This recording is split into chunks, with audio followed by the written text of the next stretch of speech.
Oi, gente, tudo bem com vocês?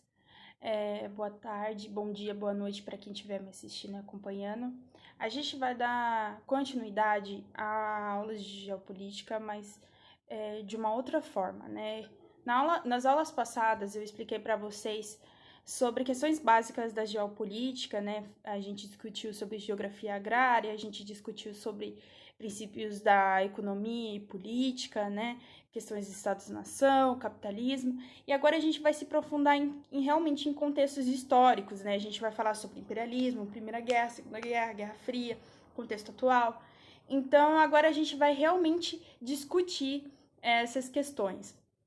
E eu gosto mesmo de dar ênfase a coisas básicas no começo, nas primeiras aulas, para depois a gente se aprofundar e vocês não tiverem tanta dificuldade em interpretar as situações, os contextos históricos. Beleza? Então a gente vai começar a falar agora sobre contexto histórico e geopolítico do mundo atual. E eu coloquei essa foto do coronavírus aí, né? Mentira, não é do coronavírus, era uma foto que estava no Google e eu coloquei, né, para representar um pouco dessa situação atual que nós estamos vivendo, que é a questão do coronavírus. Então vamos explicar. Bom, gente, antes de eu falar sobre os temas do contexto histórico e tudo mais, eu achei interessante a gente trazer um pouco para o lado artístico também. Tem uma música que eu gosto muito da banda Pink Floyd, que se chama Welcome to the Machine, que é muito interessante, muito legal, que fala sobre o contexto capitalista mesmo, né? Que é esse contexto que a gente vai explicar. Sobre todo esse desenvolvimento desse capitalismo que a gente vive hoje, né? Que vem do berço aí do neoliberalismo. Mas antes da gente falar dessas situações que a gente vive hoje em dia, a gente tem que falar desde o seu começo, né? Falar desde o século XX, porque o século XX refletiu muito o século XXI, obviamente. E a gente vai discutir. Então, tem uma parte da música, né, que é o refrão principal, que ele fala, né, então, bem-vindo à máquina, né? Eu gosto muito disso porque é no século XX que a gente vê esse surgimento da máquina, não só com a produção de sapatos, de produtos, né, enfim, de comida, a gente vê a máquina até em nós, né, no nosso cotidiano. Um exemplo disso é o celular. E essa foto, né, que é uma referência aí à criação de Adão, é muito interessante, né, quando Deus, essa mãozinha aqui é de Deus, né, tocando no Adão e o Adão tá meio máquina. Então, eu gostei muito dessa imagem porque faz referência a isso, né? Que o homem está se tornando cada vez mais máquina. Não porque o homem está implementando máquinas dentro de si, mas porque ele está se. A máquina é como se fosse uma extensão do homem, né? Realmente, celular, o notebook, né? Essas tecnologias, sem essas tecnologias, a gente não produz muita coisa, porque isso faz muito parte do nosso cotidiano, na nossa produção de trabalho, né? Na nossa escola, ainda mais nessa pandemia que a gente vê as máquinas sendo cada vez mais interferindo cada vez mais no nosso dia a dia e se tornando extremamente importantes. A gente não sabe, por exemplo, as consequências dessa pandemia, se realmente as pessoas vão ter que ficar trabalhando em casa, em frente ao computador, né? No Japão, eu estava vendo uma notícia, acho que no Fantástico, que ainda está na questão do home office no Japão, e por mais que o coronavírus tenha parado por lá, a gente não sabe quais são as consequências disso, né? Será que a gente vai, depois dessa pandemia, a gente vai ficar mais independente dessas tecnologias? Ou já estamos nesse processo e a gente não percebeu? Quais são as consequências disso? Então, essa música é muito atual, muito atual. Eu gosto bastante dela, recomendo para vocês escutarem e ver a tradução. E pesquisar também o significado da música. E eu fui pesquisar o significado da música e eu achei um trecho muito interessante de um livro no meio do texto que explica a música. Então, aqui, né? A ordem capitalista produz os modos das relações humanas até suas representações inconscientes. Os modos como se trabalha, como se é ensinado, como se ama, como se trepa, como se fala, etc. Ela fabrica a relação com a produção, com a natureza, com os fatos, com o movimento, com o corpo, com a alimentação, com o presente, com o passado e com o futuro. Em suma, ela fabrica a relação do homem com o mundo e consigo mesma. Olha isso, as tecnologias, né? Quer dizer, as tecnologias não. A ordem capitalista, ela fabrica a relação do homem com o mundo e consigo mesmo. O que tá falando isso? As propagandas, né? Tipo, como que a gente vê aí números, a gente vê cada vez mais com... Ah, agora os cachorros da minha vizinhança decidiu latir. A gente vê, por exemplo, agora com o Instagram, que ainda é muito mais forte, essa questão da venda do comportamento humano, né? Olha, isso que é legal, é você consumir tal coisa que é legal, você vestir tal coisa que é legal, você discutir tal coisa que é legal. Então, isso é uma venda, né? Esses influenciadores, eles ganham para vender esse comportamento, né? Esse estilo de vida. Né? Eles vendem estilo de vida. Aceitamos tudo isso porque partimos do pressuposto de que a ordem do mundo, ordem que não pode ser trocada sem que se comprometa a própria ideia de vida social organizada. Então, resumindo, né, a gente vê como a ordem capitalista ela está inserida em todas as instâncias da nossa vida, em todas as ordens da nossa vida. E nos reflete, né? E a gente reflete isso consumindo cada vez mais e achando bacana tais padrões de vida, tais padrões de corpo, tais padrões de leitura. E isso é muito influenciado pelo celular, por isso que eu trouxe essa charge, né? Que saiu um casal, eu acho, mexendo no celular. Né? O cara comendo, mexendo no celular, a mina com o gato ali, mexendo no celular. Né, que o celular aí também potencializou essa ordem capitalista, né, com a venda de estilos, de coisas e tudo pelas redes sociais. Então vamos lá, né? E como se deu toda essa evolução entre o homem e a máquina? Vamos começar pelo século XX. O século XX foi marcado por fortes contrastes. As guerras mundiais, a bomba atômica e as armas sofisticadas e modernas causaram destruições materiais em proporções nunca vistas. Ao mesmo tempo, o desenvolvimento médico-científico, como a descoberta do antibiótico, da penicilina, e o desenvolvimento da vacina contra a paralisia infantil, cachumba, sarampo, rubéola, febre amarela e etc. Então, o século XX é um século de paradoxos, de contradições, a gente pode explicar. Porque é muito legal que, quando vocês for verem, né, por exemplo, a gente já viveu épocas de contradições. Um exemplo disso é no período do Renascimento, que a gente vê uma época medieval que o cristianismo dominava tudo, que a igreja era forte, e aí surgiu o Renascimento e o Iluminismo, que tinham um ponto de vista mais humanista, chega dessa ideia de Deus, vamos concentrar no homem, o homem como razão.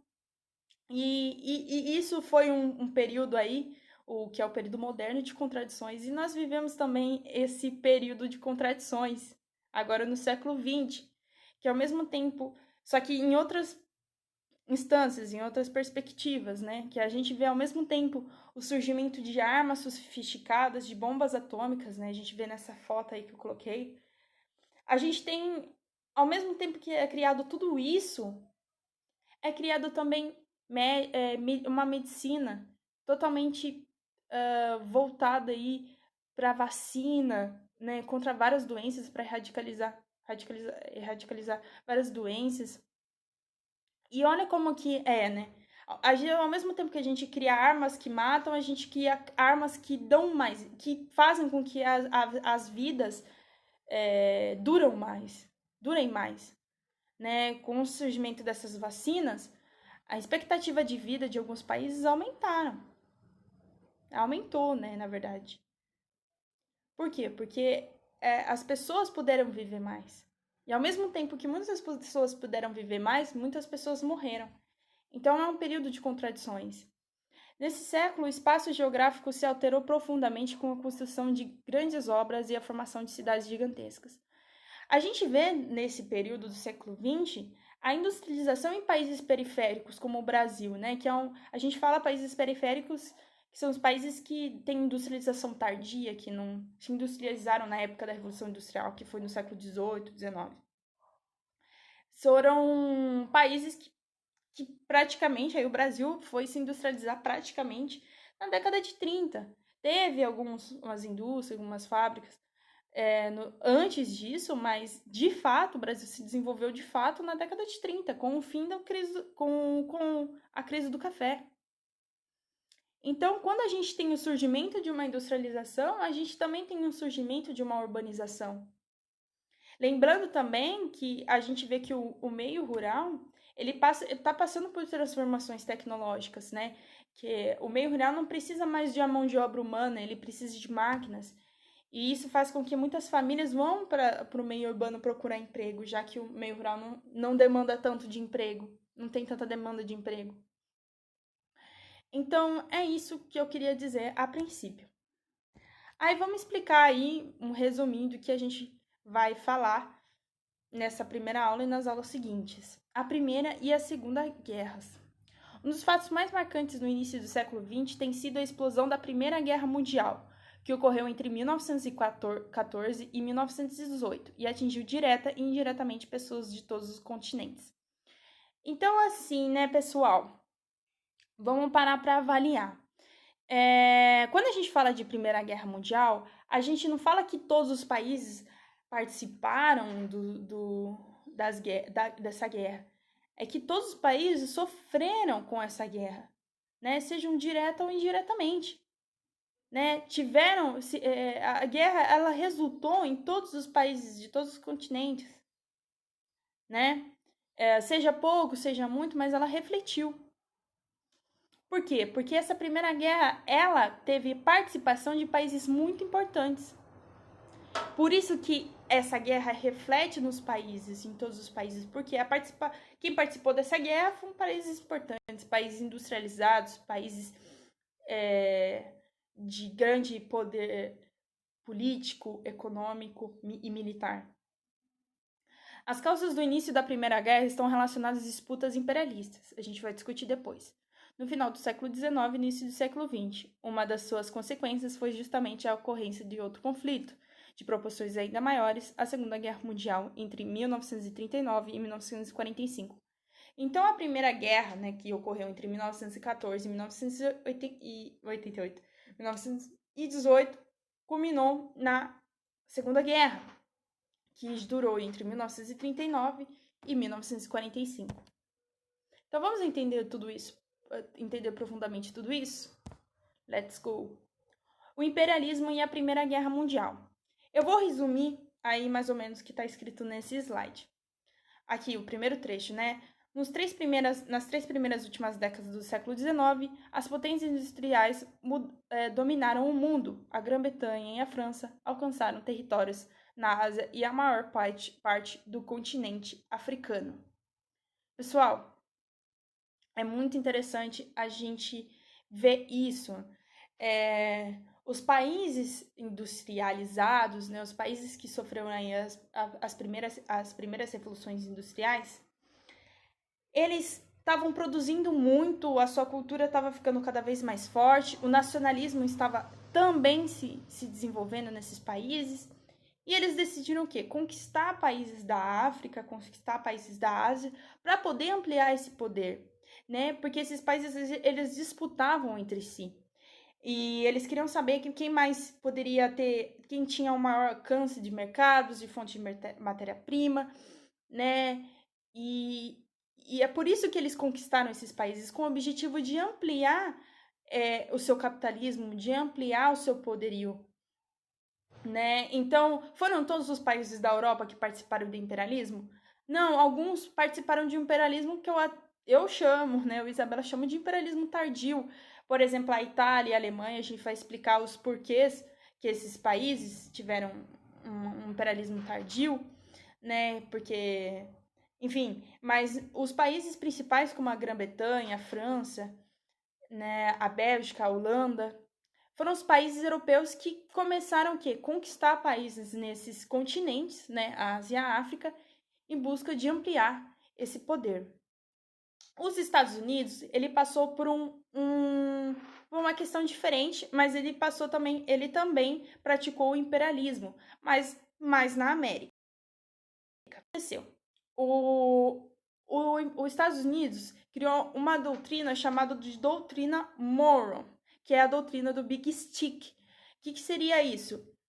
Os Estados Unidos, ele influencia, né, diretamente alguns países e indiretamente em outros países da América, ele influencia seu poder nesses países.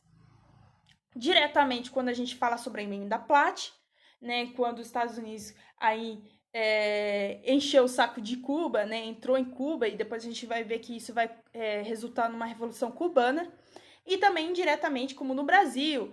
O que eles fazem, né? Eles apoiam esses países que estão em processo de independência, os Estados Unidos apoia esses países que estão em processo de independência, pagam uma de bacana, né? E na verdade só quer que esses países consumam o que os Estados Unidos está produzindo, né? Então ele vai interferindo diretamente, ele vai meio que se apoiando a alguns políticos para poder ter essa participação dentro do país, ok? Então, os Estados Unidos também teve essa prática imperialista com a doutrina Monroe. Eu já disse isso para vocês, eu acho que em outras aulas. Aqui, então, os países. Depois vocês entram no slide, no Drive para ver esse mapa certinho. Eu não vou ficar aqui discutindo esse mapa, né? Eu já resumi mais ou menos a história do mapa, e depois em casa vocês, ou se vocês quiserem, vocês pausam também para observar o mapa, tá? Então vamos lá. O imperialismo. Os países industrializados lançaram-se à conquista de colônias ou reforçaram o controle sobre as já existentes, numa fase do capitalismo chamado de imperialismo. Essa fase correspondeu à exploração econômica e à dominação política exercidas pelas potências industrializadas ao longo do século XIX e início do século XX. Então, esses países, eles interferiam nesses estados, né, nessas colônias, na verdade, da África e da Ásia, interferiam na sua política e depois dominavam aquele povo, né? Alguns escravizavam, outros não. Cada país tinha a sua lógica, né? E isso, gente, olha isso como é tão atual. Gente, é isso que a gente tem que aprender o básico para depois a gente entender o que está acontecendo hoje em dia. Muitas estátuas estão sendo derrubadas, né, em alguns países, e muitas dessas estátuas são referentes a pessoas, né, neocolonizadores dessa época. Por quê? Porque esse imperialismo ele foi dado de uma maneira extremamente violenta, tá? A gente vê, por exemplo, um exemplo desse imperialismo, o apartheid que aconteceu na África do Sul, né, em que há uma segregação, houve uma segregação entre brancos e negros, né, e os negros habitavam já aquelas terras foram colonizadas por povos britânicos, no caso, e aí houve a separação. Então, foi dada de uma maneira extremamente violenta em outros países, como o Congo, em que houve uma exploração imensa na produção de algodão e muitos homens negros, mulheres negras foram escravizados, praticamente torturados, né? Se vocês quiserem procurar depois sobre o rei Leopoldo, né? O que aconteceu no Congo, e foi uma situação extremamente triste. Então, esse imperialismo ele foi dado de uma forma extremamente violenta, tá? E hoje ele está sendo questionado. Essas figuras que estão expostas em museus, nas ruas públicas, nas praças públicas, elas estão sendo questionadas justamente por essa violência que ocorreu no imperialismo, que foi um período aí de extrema opressão, né, nessas colônias, e resultou ainda até hoje em brigas, né? A África, em alguns países da África, por exemplo, ainda há brigas por conta dessa colonização, né? Representou uma nova divisão econômica política no mundo que resultou na partilha da África e da Ásia pelas potências europeias. Essas partilhas elas foram extremamente assim mal negociadas, foram extremamente violentas. Primeiro que a África ela tem várias tribos extremamente tribos e inimigas entre si. E quando houve essa partilha da África, né, algumas tribos tribos inimigas acabaram ficando no mesmo espaço, na mesma região, e teve muita treta. Então, o imperialismo também partiu dessa perspectiva de violência entre as tribos inimigas. Lembrando que a Alemanha, Itália e Japão participaram tardiamente do processo imperialismo. Sim, por quê, né? Porque a Alemanha e a Itália estavam passando por um processo de unificação. Elas estavam ainda em processo de formação de Estado-nação, né? Elas não passaram por essa questão de revoluções industriais e tudo mais. Elas vão viver isso rapidamente. Mas nesse período, no começo do imperialismo, elas estavam em processo de unificação. Lembrando que essas unificações, elas resultaram inclusive em imigrações no Brasil. Né? Quando teve a unificação italiana, teve muitas guerras, unificação germânica, que aconteceram muitas guerras, muitos povos imigrantes, né, camponeses imigrantes pobres vieram para o Brasil, né, que foi naquele momento que o Brasil estava tentando embranquecer a sua população. Aqui a gente tem charges sobre o imperialismo. A gente vê, por exemplo, a Inglaterra tocando como se fosse um povo que tocasse em todos os países, em vários países e dominasse tudo. É realmente isso o imperialismo, tá? Isso é uma charge de mais ou menos que seria o imperialismo. E na outra charge a gente vê a Bélgica, a França, a Espanha, Portugal, Itália, dando aí territórios africanos. Então, isso também reflete o imperialismo. Então, guardem essas imagens na cabeça de vocês, caso caia no vestibular ou no Enem. Principalmente o Enem tem muito dessa de lançar uma foto e perguntar o que está acontecendo. Então, é mais ou menos isso, tá ok? Aqui, o cenário de conflitos. O aprofundamento das rivalidades levou à formação de alianças militares que dividiram os países europeus em dois blocos. Em 1882, Itália, Alemanha e Áustria-Hungria formaram a Tríplice Aliança. Em 1907, Grã-Bretanha, França e Rússia estabeleceram a Tríplice Entente. Gente, eu vou explicar o que foi a Primeira Guerra Mundial de uma perspectiva geográfica, né? Geopolítica, na verdade. Eu não vou detalhar todo o que aconteceu de fato com tudo, mas eu vou dar uma explicação para a gente começar a compreender. Bom, a gente teve essa questão do imperialismo, né? E foi um período, né? Esse imperialismo, né? Esse período, ele era de muita prosperidade, na Europa, né? Na França, por exemplo, a gente até pode chamar um período de Belle Époque, que foi um período assim de contemplação da cultura francesa e pipipi, todas essas coisas. Isso se reflete ainda no Brasil, inclusive no Brasil. E ok, né? E ao mesmo tempo que tava esse surgimento entre países, esse surgimento tecnológico, cultural entre os países, esses países começaram a criar grandes rivalidades entre si. Ok. Então, eles começaram a dominar esses países na África e na Ásia. Ok. Ao mesmo tempo que acontecia isso, acontecia um negócio na Alemanha chamada de... que a Alemanha não era a Alemanha, né? Era um bloco chamado de pangermanismo. Então, a conquistando, é um processo chamado de unificação germânica.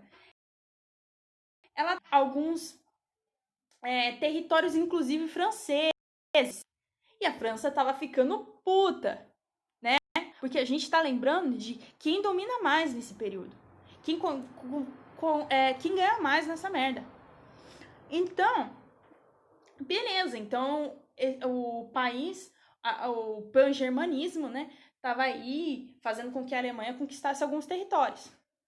Ok. Quem era aliada? Então, vamos explicar aqui esse bloco da Tríplice Aliança, né? Então, a gente tem a Alemanha. Já explicamos a Alemanha. E a gente tá explicando... eu já expliquei porque a Alemanha tá rival aí da França. A Alemanha tinha uma amiguinha chamada Império Austro-Húngaro. E eles eram muito, assim... eles estavam muito bem, né? O Império Austro-Húngaro estava conquistando territórios aí importantíssimos. E ok, então eles estavam amigos. Só que o Império Austro-Húngaro, ele também tinha rivais, que eram os países eslavos, né? Que era contra a dominação do Império Austro-Húngaro. E aí a gente vai ver o quê?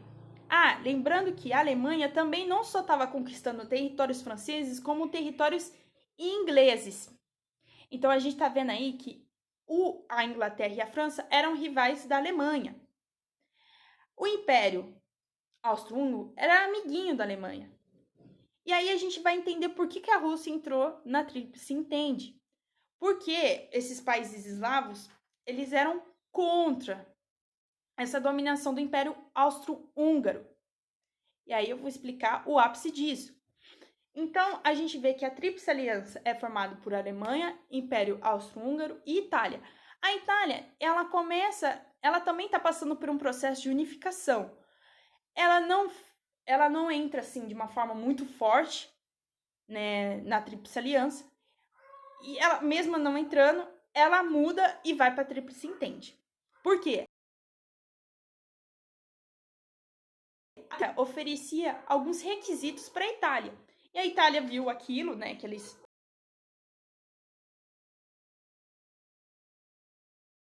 me entende, né? Porque, certo, ela que vai ganhar, mais ou menos isso. Entenderam? OK. Então a Itália declarou neutralidade, mas ela estava na Tríplice Aliança ali, num período momento, e mais tarde entrou na guerra junto com o Japão ao lado da Tríplice Entende, lutando contra os seus ex-aliados. Esse declarou neutralidade é muito o que o livro fala, é uma perspectiva do livro. Mas a Itália aí, a princípio, ela entra na Tríplice Aliança e depois ela vai para a Tríplice Entende, porque ela vê mais vantagens entrando na Tríplice Entende. O Japão, né, entrando aí, isso vai repercutir. Peraí que minha cachorra tá latindo. Voltando, né? O Japão, isso daí vai repercutir, pessoal, nas bombas atômicas na Segunda Guerra, porque você tá vendo que o Japão, ele já entra contra, né, esses países como a Inglaterra, né, esse bloco desculpa, no momento o Japão, esquece essa ideia do Japão, esquece. Corta essa parte do Japão, depois eu explico o Japão, acho que é mais fácil, senão eu vou confundir vocês. Esquece essa parte do Japão. Só entende que o Japão fica na Tríplice Entende. O ápice para o conflito.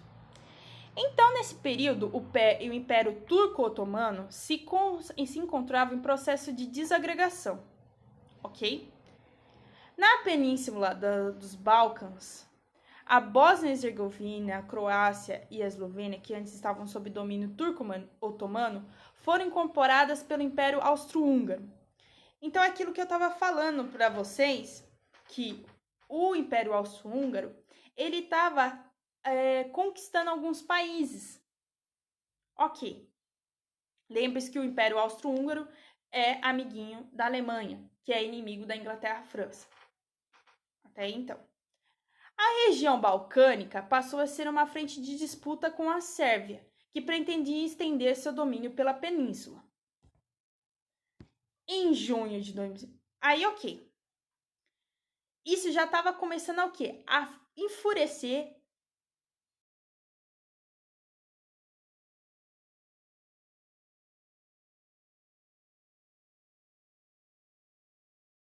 o austro-húngaro conquistar países, já estava enfurecendo. Isso daí já estava acontecendo muito. Em junho de 1914, é assassinado o herdeiro do trono austro-húngaro, que é o Francisco Ferdinando, por uma sociedade secreta, que é a sociedade chamada Mão Negra, grupo formado por nacionalistas sérvios. Ok. Quando acontece isso, esse assassinato do herdeiro do trono austro-húngaro, isso parece, né? Isso parece um afronte. E acontece a Primeira Guerra Mundial. O assassinato, ele é chamado de atentado Sarajevo, que esse desenho aí representa muito do assassinato. Então, esses blocos, eu quero isso que vocês entendam. Esses blocos, eles não aconteceram do nada. Eles já estavam inimigos. Tá? A Rússia já estava puta com com o Império Austro-Húngaro, né? Já estava puta. Depois ela vai ter, mais tarde ela vai se, na Segunda Guerra ela vai se unificar com a Alemanha, mas ela já estava puta com isso, né? Ela não queria nada atrapalhando o espaço dela. A guerra causou profundas transformações no espaço geográfico mundial no início do século XX.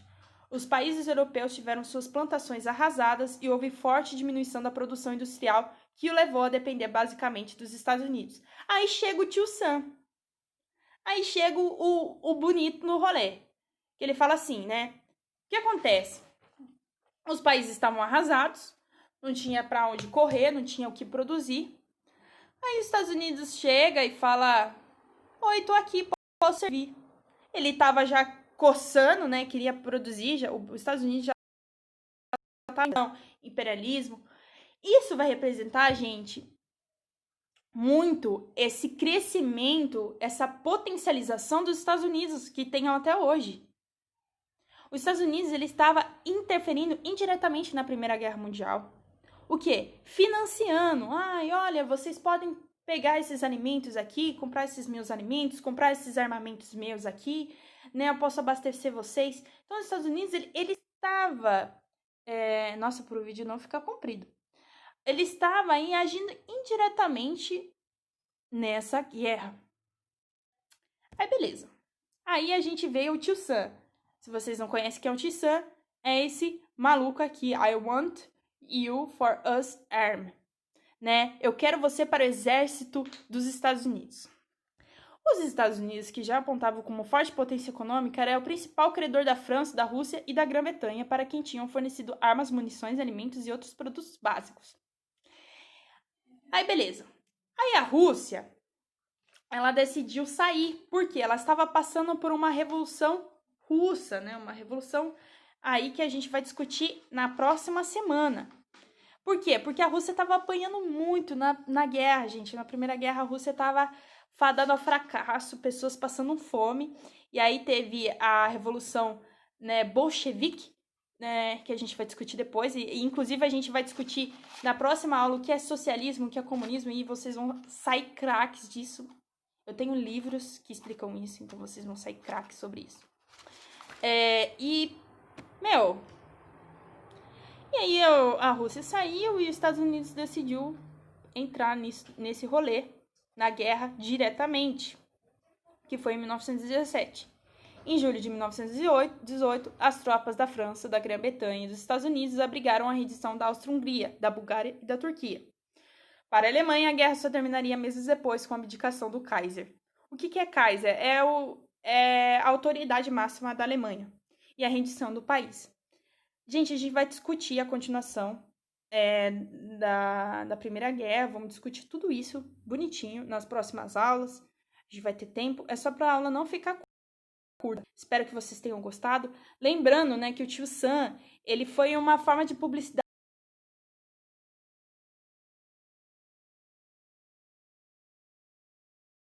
É uma figura bem conhecidíssima aí nesse período. E é isso, pessoal. Espero que tenham gostado. E beijos. Até mais.